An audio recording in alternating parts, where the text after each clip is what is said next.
Hello students, welcome to जेएसवी के online classes.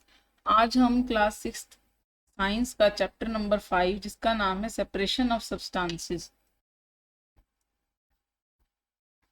इस chapter के बारे में डिटेल से पढ़ेंगे। बच्चों, अगर हम किसी भी सब्सटेंस को यूज़ करना चाहते हैं तो सबसे पहले हमें हार्मफुल और नॉन यूजफुल सब्सटेंसेस को मिक्सचर से अलग कर लेना चाहिए। तो बच्चों, अगर कोई भी जो भी सब्सटेंस आप सेपरेट करना चाहते हो तो वो डिफरेंट साइज और मटेरियल का बना हो सकता है। जैसे कि सॉलिड, लिक्विड और गैस, तीन फॉर्म होती है सब्सटेंसेस की जिनको हम अलग अलग कर सकते हैं। तो बच्चों, अगर हमें जैसे राइस है, राइस में से स्टोन्स यानी कि पत्थर, इनको अलग करना है तो ये दोनों डिफरेंट कंपोनेंट हैं, इनको हम अलग कर लेते हैं और जो स्टोन्स हैं इनको हम फेंक देते हैं। वैसे ही churning milk to obtain butter. तो बच्चों, जैसे कि विलेजेस में क्या होता है कि जो मिल्क है उसको मथते हैं ताकि हमें मक्खन मिल सके। तो बच्चों, जो भी मक्खन और जो बटर मिल्क हमें ऑब्टेन होगा उसको हम अलग अलग कर लेंगे। वैसे ही बच्चों, हमें टी लीव्स को अगर सेपरेट करना हो तो जो भी उसमें से डस्ट, जो भी इम्प्योरिटीज होंगी, जो भी पार्टिकल्स होंगे, तो वो हम अलग अलग कर लेते हैं स्ट्रेनर की हेल्प से। बच्चों, अब हम पढ़ेंगे मेथड्स ऑफ सेपरेशन। तो इसमें सबसे पहला मेथड आता है हैंड पिकिंग। जैसे कि उसके बाद threshing, winnowing, sieving, sedimentation, decantation, filtration and evaporation. तो बच्चों, सबसे पहले हम पढ़ेंगे हैंड पिकिंग। जैसा कि आप इस इमेज में देख सकते हो बच्चों कि ये जो पर्सन है ये हैंड से जो ग्रेन्स के जो बड़े पार्टिकल्स हैं, यानी कि जो ग्रेन्स के लार्जर साइज पार्टिकल हैं, उनको डर्ट से, स्टोन से और हस्क से अलग कर रहा है। तो बच्चों, ये सबसे कन्वीनियंट मेथड था सब्सटेंसेस को सेपरेट करने का। उसके बाद हम दूसरा मेथड पढ़ेंगे थ्रेशिंग। तो बच्चों, थ्रेशिंग में क्या होता है कि जो भी ग्रेन्स है हम उसको उसकी स्टॉक से अलग कर लेते हैं। जैसे कि आप इस पर्सन को देख सकते हो, इसको जो स्टॉक्स हैं इसको बीट करना पड़ रहा है। इसको अगर स्टॉक्स को बीट करते हैं तो जो ग्रेन्स के पार्टिकल हैं वो अलग हो जाते हैं स्टॉक से। तो इसका जो मेन मकसद है थ्रेशिंग का वो ये है कि हम उसको जो स्टॉक को ग्रेन सीड से अलग कर लेते हैं। तो इसको हम बुलॉक्स की मदद से या फिर मशीन्स की हेल्प से आजकल अलग करते हैं। बच्चों, थर्ड मेथड के बारे में पढ़ेंगे, उसका नाम है विनोइंग। इसमें क्या होता है कि जो हैवियर और लाइटर कंपोनेंट होते हैं मिक्सचर के, उनको हम बाय विंड और बाय ब्लोइंग एयर से अलग कर लेते हैं। तो बच्चों, जो भी ये this method is used by farmers to separate lighter husk particles from heavier seeds of grain. तो बच्चों, जैसे ये लेडीज हैं, ये स्टूल पे खड़े हैं और ये इनके हाथ में एक कंटेनर है जिसकी मदद की वजह से ये जो ग्रेन है वो नीचे आ जाता है और जो हस्क है जो ग्रेन पार्टिकल्स में वो उड़कर अलग हो जाता है हवा हवा की वजह से। तो बच्चों, इस मेथड का नाम क्या होगा? Winnowing. This method of separating component of a mixture husk particles are carried away by the wind. तो इसमें क्या होता है, जो हस्क पार्टिकल्स है ना बच्चों, इसको विंड की हेल्प से हम अलग अलग कर लेते हैं। Seeds of grain get separated from A heap and form A heap near the platform for winnowing. तो बच्चों, जो ग्रेन्स थे उन्होंने एक हीप बना लिया नीचे। हस्क जो साइड में इकट्ठा हुआ है उड़कर, उसको हम केटल्स के फॉडर की तरह यूज कर सकते हैं। बच्चों, फोर्थ मेथड है सीविंग। सीविंग का मतलब होता है छानना। तो बच्चों, जैसे कि आप इस डायग्राम में भी देख सकते हो कि ये जो पर्सन है ये व्हीट फ्लोर को छान रहे हैं। तो इस मेथड को हम सीविंग बोलते हैं। Bag full of wheat poured on slanting sieve. This sieving removes pieces of stones, stalk and husk. तो बच्चों, ये जो भी स्टोन्स के, स्टॉक के, हस्क के पीसीज होते हैं वो थ्रेशिंग और विनोइंग के बाद भी रह गए हैं उस मटेरियल में, तो उसके बाद हमें सीविंग करनी पड़ती है। तो सीविंग में क्या हुआ, क्या करना पड़ता है बच्चों में, जैसे कि जो भी थ्रेशिंग की हमने, विनोइंग की, अगर उसके बाद भी अगर उसमें कचरा रह गया है तो उस कचरे को रिमूव करने के लिए हमें सीविंग करनी पड़ती है। Sieving allows the fine flour particles to pass through the holes of the sieve while bigger impurities remain on the sieve। तो बच्चों, जैसे हम छानेंगे जब आटे को तो जो बड़ी बड़ी impurities है वो तो इस छलनी पर रह जाएंगी और जो व्हीट फ्लोर है वो नीचे आ जाएगा। तो कंस्ट्रक्शन साइट्स होती है बच्चों, वहां पे भी पत्थर को स्टोन सैंड से अलग करने के लिए, जैसे ये एक बड़ी छलनी हो गई, तो इसमें हम जो स्टोन्स हैं उसको सैंड से अलग कर सकते हैं। It is used when component of a mixture have different sizes. तो बच्चों, जब भी मिक्सचर के जो कंपोनेंट उनके साइज अगर डिफरेंट होंगे तो हमें सीविंग यूज कर सकते हैं। used in floor mills to separate broken particles of grain from floor used in construction sites। तो बच्चों जो भी कंस्ट्रक्शन साइट्स होती हैं वहां पे भी हम इसको यूज कर सकते हैं। फिफ्थ मेथड है बच्चों सेडिमेंटेशन, डिकैनेशन एंड फिल्ट्रेशन। जो भी लाइटर इंप्योरिटीज होती है ना बच्चों, जैसे कि डस्ट और सॉइल पार्टिकल्स राइस और पल्सिस में, उनके लिए हम सेडिमेंटेशन यूज करते हैं। इसमें क्या होता है बच्चों, जब भी कोई मिक्सचर हम लेते हैं, when the heavier component mixture settles after water is added to it, this process is called sedimentation. तो बच्चों अगर हम ये जो हमने एक ग्लास लिया, इसमें हमने मिक्सचर लिया सॉइल और वाटर का, तो बच्चों जो सॉइल थी वो नीचे सेटल आउट हो गई, और ये जो पानी था इसमें इम्प्योरिटीज मिक्स हैं, और जो ये नीचे जो सॉइल सेटल हुई है इस प्रोसेस को हम बोलते हैं सेडिमेंटेशन, यानी कि जो हैवियर कंपोनेंट था वो बॉटम पे आकर सेटल हो गया।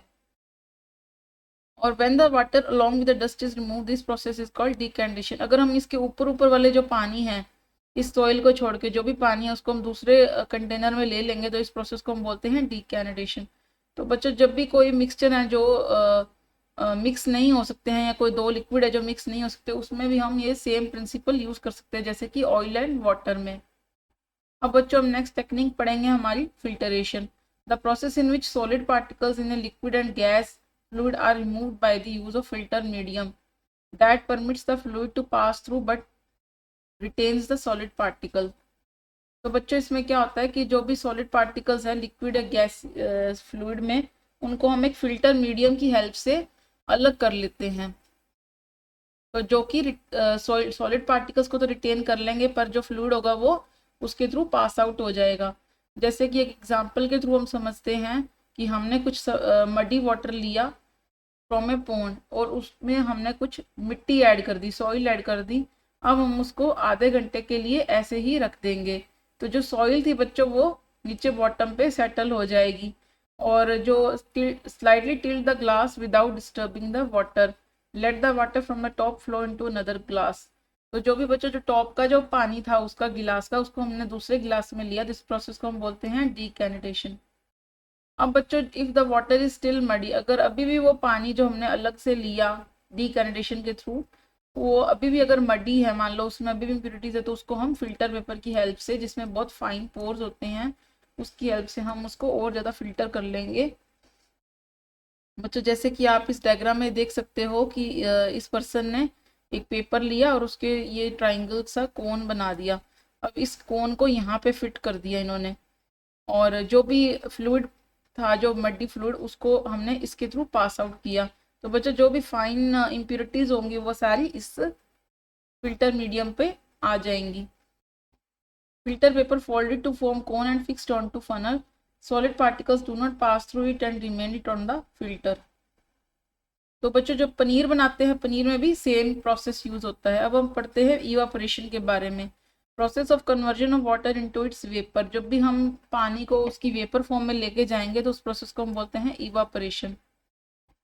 When sea water is allowed to stand in the shallow pits, जब हम बच्चों जो सी वाटर है उसको, जैसे ये शैलो पिट्स बनी हुई हैं, जैसे कि आप ये देख सकते हो, अगर शैलो पिट्स में हम पानी को ऐसे ही छोड़ देंगे तो क्या होगा, जो वाटर है वो तो सनलाइट की वजह से ऊपर चला जाएगा and turn it into water vapour living behind the solid salts. तो बच्चों क्या होगा, जो पानी है वो तो ऊपर उड़ जाएगा और पीछे क्या रह जाएगा, सॉलिड सॉल्ट्स रह जाएंगे जो कि सी वाटर में प्रेजेंट होते हैं।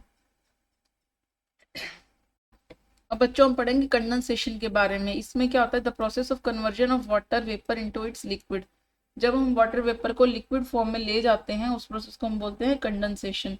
तो हमने बच्चों क्या किया, मिक्सचर लिया सैंड और सॉल्ट का। अब हमारे पास एक चैलेंज है कि हम इसको सेपरेट कैसे करें। तो बच्चों हैंड पिकिंग से तो नहीं कर सकते हैं। Keep this mixture in a beaker and add some water, हम क्या करेंगे, इस मिक्सचर को एक बीकर में रखेंगे और उसमें कुछ पानी डाल देंगे। अब इस बीकर को हमने साइड में रख दिया और जो सैंड है उसकी वो नीचे सेटल आउट हो चुकी है। तो बच्चों हम जो सैंड थी उसको तो हम डिकैनेशन और फिल्टरेशन से अलग कर लेंगे। अब हमें सॉल्ट और वाटर, इस जो डिकैनेटेड लिक्विड ऑब्टेन हुआ था उससे अलग करनी है। हम क्या करेंगे बच्चों, ये जो केटल लिया हमने, इस केटल में डिकैनेटेड लिक्विड डाल देंगे जिसमें कि सॉल्ट और वाटर है। तो ये हमने एक लिड लिया है, मेटल लिड, इसके ऊपर कुछ आइस रख दी गई है और इसको जो केटल है इसको लिड से कवर कर दिया ताकि जो वेपर्स है वो यहाँ से ना उड़े वो इधर से पास आउट हो। तो बच्चों जैसे जैसे ये लिक्विड हमने इसको बर्न किया और ये हीट होने लग गया, तो इसमें से स्टीम बनने लगी। जैसे take a metal plate with some ice on it, hold the plate just above the spout of kettle. तो बच्चों ये जो स्पाउट है केटल का, इसके ऊपर जस्ट हमने एक मेटल लिड ली हुई है। तो जैसे ही जो स्टीम थी इसके अंदर, इस केटल में जो स्टीम बनेगी वो उड़कर बाहर आएगी, और जैसे बाहर आएगी तो इसके ऊपर कुछ आइस रखी हुई थी, तो वो अगेन लिक्विड फॉर्म में ड्रॉप बाय ड्रॉप इस कंटेनर में इकट्ठी हो जाएगी। तो बच्चों इससे लिक्विड वाटर हमें ऑब्टेन हो जाएगा, और जो सॉल्ट है रिमेनिंग वो इस बीकर में ही रह जाएगा। अब हम पढ़ेंगे सैचुरेटेड सॉल्यूशन। सैचुरेटेड सॉल्यूशन में क्या होता है बच्चों कि इसमें और ज़्यादा सब्सटेंस हम उस लिक्विड में ऐड नहीं कर सकते हैं, यानी कि उसका फुल सैचुरेशन आ चुका है मिक्स होने का। मोर ऑफ इस substance can be dissolve by heating. अगर हम हीट करेंगे उसको तो शायद हमें और ज़्यादा सैचुरेशन मिल जाए। बच्चों इसमें क्या होगा, जैसे कि एग्जांपल की फॉर्म से आपको बताती हूँ कि हमने आधा कप पानी लिया, उसमें हमने 1 चम्मच नमक डाला, तो वो उसमें मिक्स किया तो वो हो जाएगा। फिर हमने 1 चम्मच और डाला, वो भी मिक्स हो गया। फिर हमने 1 चम्मच नमक और डाला, वो भी मिक्स हो गया। पर बच्चों जब हमने कुछ स्पून सॉल्ट के ऐड किए, तो हमने कुछ और ऐड किया जब सॉल्ट, तो वो अनडिजोल्व रह गया, वो और ज़्यादा डिजोल्व नहीं हुआ, क्योंकि उसका सैचुरेशन आ चुका है। इस सॉल्यूशन को हम क्या बोलेंगे, सैचुरेटेड सॉल्यूशन। मतलब इससे ज़्यादा मात्रा में हम नमक इसमें नहीं मिला सकते हैं। तो बच्चों अब हम एक्सरसाइज के थोड़े से क्वेश्चंस हैं, उनको रिव्यू ले लेते हैं फटाफट। Why do we need to separate different components of a mixture, give 2 example. तो बच्चों हमने जैसे स्टोन्स को राइस से अलग किया और मिल्क को चर्न किया मक्खन निकालने के लिए, टू सेपरेट अनवांटेड इम्प्योरिटीज। तो ये बच्चों इसके 2 एग्जाम्पल हो गए, ठीक है। नेक्स्ट क्वेश्चन है what is winnowing and where it is used. Winnowing को बच्चों हम हैवियर और लाइटर सब्सटेंस जो होता है उसको अलग करने के लिए यूज करते हैं, जैसे कि जो हस्क पार्टिकल्स हैं उनको ग्रेन से अलग करने के लिए। How will you separate husk और dirt particles from a given sample of pulses before cooking. तो बच्चों हम जो भी डर्ट पार्टिकल्स हस्क पार्टिकल है कुकिंग से पहले हैंड पिकिंग से उसको अलग कर सकते हैं। नेक्स्ट क्वेश्चन है बच्चों 4th number, what is sieving and where it is used. इसमें क्या होता है बच्चों, filtering components of mixture of different sizes. अलग अलग साइज के जो कंपोनेंट होते हैं मिक्सचर में, उनको अलग करने के लिए, फिल्टर करने के लिए हम सीविंग को यूज करते हैं। जैसे कि हमने पहले भी पढ़ा था कि जो हमारे जो स्टोन्स हैं उनको छानने के लिए, या फिर जो पत्थर है उनको छानने के लिए हम सीविंग को यूज कर सकते हैं। How will you separate sand and water from their mixture. तो बच्चों हम सैंड और वाटर को कैसे सेपरेट कर सकते हैं उसके बारे में पढ़ेंगे, कि जो मिक्सचर है हम उसको लेंगे और मिक्सचर को अनडिस्टर्ब छोड़ देंगे। तो सबसे पहले क्या होगा कि जो सैंड है वो नीचे फिल्टर आउट हो जाएगी, सेटल आउट हो जाएगी, उसको बोलते हैं सेडिमेंटेशन। और फिर जो अलग से जो पानी हमें मिला है उसको हम बोलते हैं डीकैनेटेड लिक्विड, और उसको फिर हम पानी को ऑब्टेन करने के लिए डीकैनेटेशन यूज कर सकते हैं। Is it possible to separate sugar mixed with wheat flour. तो बच्चों इसको हम सीविंग से अलग कर सकते हैं। How will you obtain clear water from a sample of muddy water. तो बच्चों हमने ये पहले भी हमारी जो एक्सरसाइज उसमें पढ़ चुके हैं कि हमने एक मिक्सचर लिया, उसको हमने अनडिस्टर्ब छोड़ दिया, तो बच्चों जो हैवियर पार्टिकल है वो सेडिमेंटेशन से नीचे आ जाएंगे, और जो दूसरा हमें लिक्विड मिला ऊपर ऊपर उसको हम डीकैनेडेशन से अलग कर लेंगे। फिर बच्चों अगर उसमें और भी ज़्यादा इम्प्योरिटीज़ है तो हम उसे फिल्टर पेपर की या फिल्टर का पेपर का कोन बना के उससे हम उसको जो पार्टिकल्स हैं उनको अलग कर सकते हैं। नेक्स्ट क्वेश्चन है question number 8, filling the blanks.